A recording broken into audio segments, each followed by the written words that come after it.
here. If you want to get his memorabilia, they have a table back here behind the grandstand for the Peoria, Arizona native. There he is. Tomahawko, his second win of the year.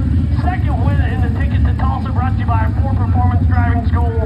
And we'll send it down to Josh Cunningham with a very happy Tomahawko.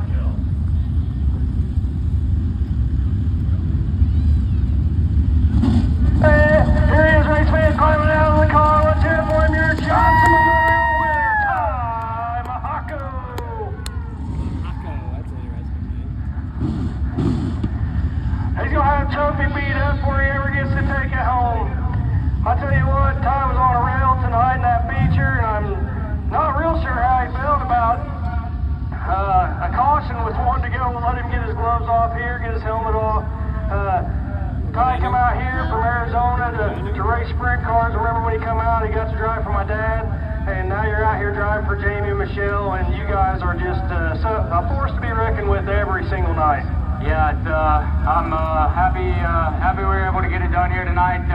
Old boy off into turn one with the red hat was cheering me up, and had to get up on the top and rip around the fence. So.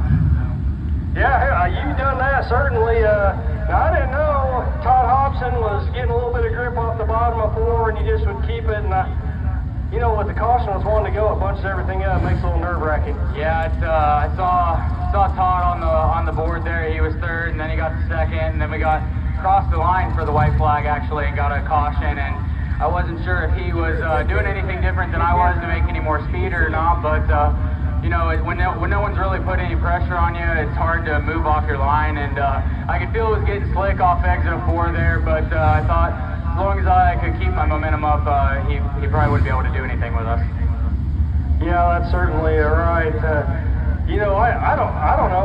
Like I said, I thought that caution was wanting to go scary, but that lap traffic was looking pretty scary there too. Yeah, it's for sure. I definitely had to slow up there once I got to that one lap car. He was off the pace, and then of course, you know, he draws the caution, which like you said, the lap traffic was getting a little bit sketchy, but we crossed the line to get the white flag, and I had a clean lane around the top. I didn't think anyone would be able to do anything, and then the caution came out. So yeah, it was like you said, a little bit nerve-wracking there for the caution to come out with one to go, but no one had really put any pressure on me, and I figured as long as I ran it hard, I didn't know if he was going to be able to do anything off the bottom of 4 there, but I figured that was probably the only area I might see some pressure.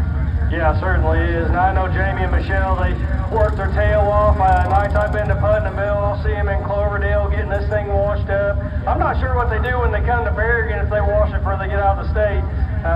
But they certainly put together a really nice piece. Yeah, they have a great race car, and they work really hard on it, and I can't thank those guys enough for putting me in a good piece of equipment and putting me in a position to be able to win races. And yeah, I just got to thank all the fans for coming out. I appreciate it.